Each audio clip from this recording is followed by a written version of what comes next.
Here we have the all-new 2023 Chevy Colorado ZR2. Now this has the Desert Boss Special Edition package on it. It's like $9,300, but comes in sand dune metallic. And then we have the jet black and Artemis perforated leather interior.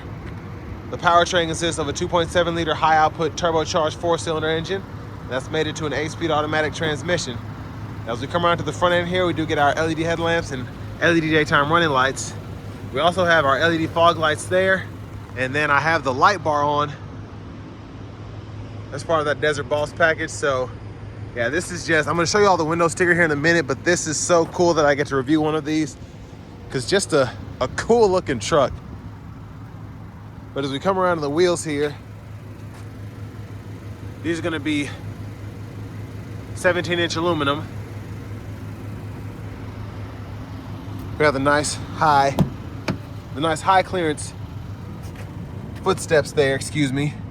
Power door lock controls, memory seat controls. We have one touch down on all 4 doors, then we have power up and down on the driver's side, or one touch up and down, excuse me, on the driver's side, and then power mirror controls are there. A bottle holder, trailer brake controller, hood release. There's the release for the manual tilt and telescopic steering wheel. And then here we have our power driver's seat with 2-way power lumbar support. I love that Artemis. It's just a good look, especially on this sand dune metallic, but it's just a good look on every interior. Can't get enough of that light bar though, that's pretty neat. And I'm not gonna test out the rear seat room. It's okay, but it's still, if you're used to the older Colorados, not much has changed there. This thing had so many accessories that the boxes are scattered all over the place. But seat back pocket there, rear AC vents, a USB-C, USB-A charge port, and then we do get a 3-prong 110 or 120 volt household plug-in. So I wasn't expecting that. Nice to have. Bottle holders are there, and then you can fold this middle seat down if I can get it. And then you have bottle holders there as well.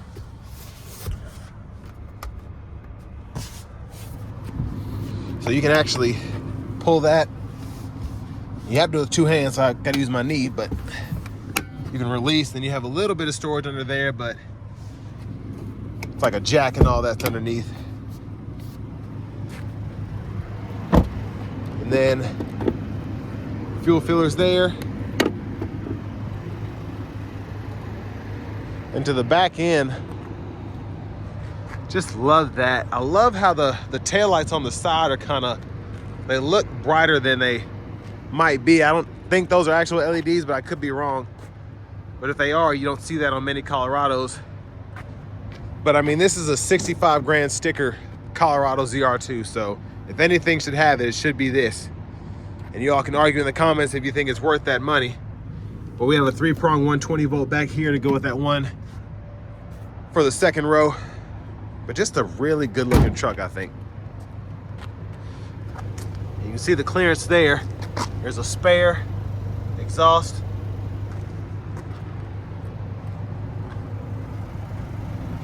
And out of the front passenger seat, it's manual, so manual seat back, manual seat bottom. Things like that kind of disappoint me when you pay this much money. It's not power, but a lot of this stuff, what drives the price up on these is not necessarily things that you can see. But we can read on the window sticker, so I'm gonna show you that right now. Excuse me, I'm running out of breath today. So y'all can pause anywhere you need to take a closer look at anything. But that Desert Boss Special Edition, see all that you get there. You even have a winch, wow. Huh, that's pretty neat. And then the convenience package, which I highly recommend. And then I have not seen a Colorado with a sunroof in years, so that's pretty cool. But my gosh, 64 370, and look at that fuel economy with a 4-cylinder, even a high output one, 16 miles per gallon city and highway. But if you're getting one of these, you don't care about that. Now go in here, and there's that 2.7 liter high output 4-cylinder. It's turbocharged. And it's freezing out here as the sun goes down, so let's go ahead and hop in the driver's seat.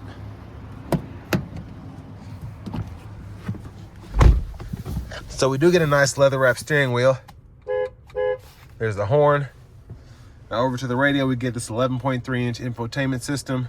Audio, we get AM, FM, XM.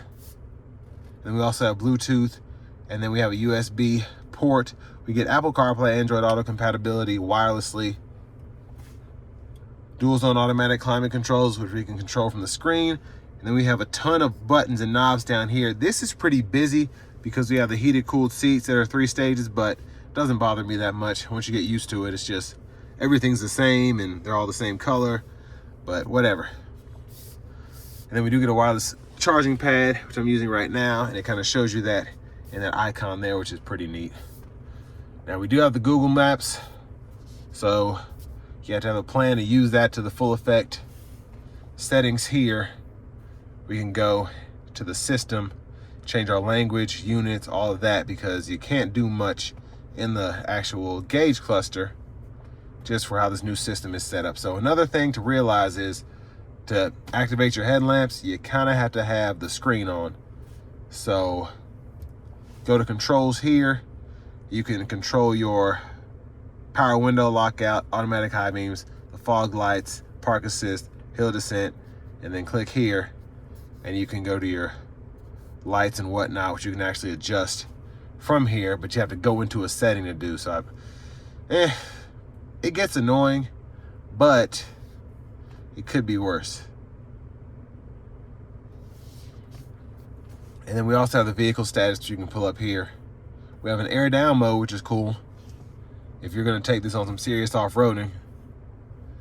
But you can click on the graphics to kind of pull things up. We have the tire pressure monitors, fluids,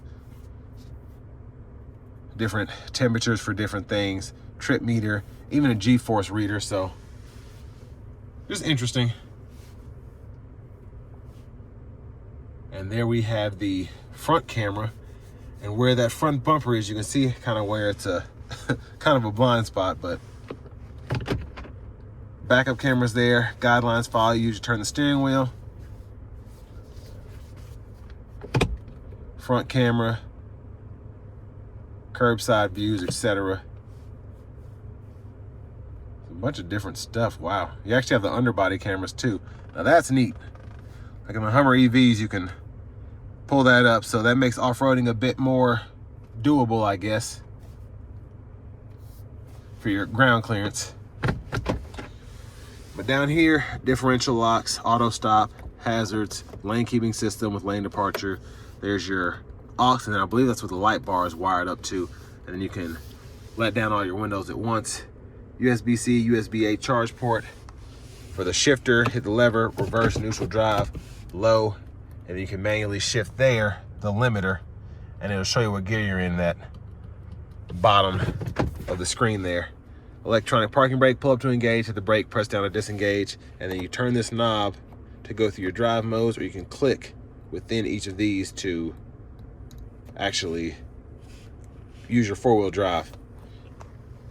So normal, off-road, tow haul, terrain, Baja.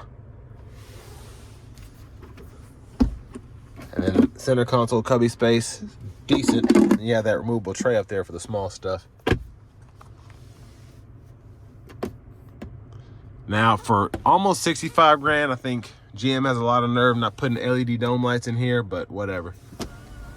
We do get that power sunroof we can tilt, and then we can also slide. So that's one touch there. And then we can one touch close it as well. In view of the back seat, we have a sliding rear window, but that is also manual, but okay. Now back to the steering wheel, cruise control. We do get adaptive, so we can turn that on or off there, cancel, adjust speed, adjust the gap adjust for the forward collision alert, as well as the adaptive cruise. And then we do have voice recognition. We can go through our audio sources by hitting this button and then scrolling up or down here. And then Bluetooth controls are there. Heated steering wheel, so that's pretty nice. And then you can hold this button to actually go through your different views for your gauge cluster. So gauge 1, 2, or 3, you can toggle between those. Windshield wiper controls, hit that once just to wipe the windshield, and then push all the way in, you get that fluid as well. And then you can adjust your wipers here, intermittent, low, high, and then you can toggle your high beams there and flash there. But push button start is here, and I'm gonna give you one more look as the sun's gone down. I have the fog lights on. I should be able to get a better look of the front end with everything on here. So there she is, the light bar and everything. So just a menacing look going down the road there, or going off the road. But next, let's go ahead and take this 2023 Colorado ZR2 Desert Boss out on the road for a test drive.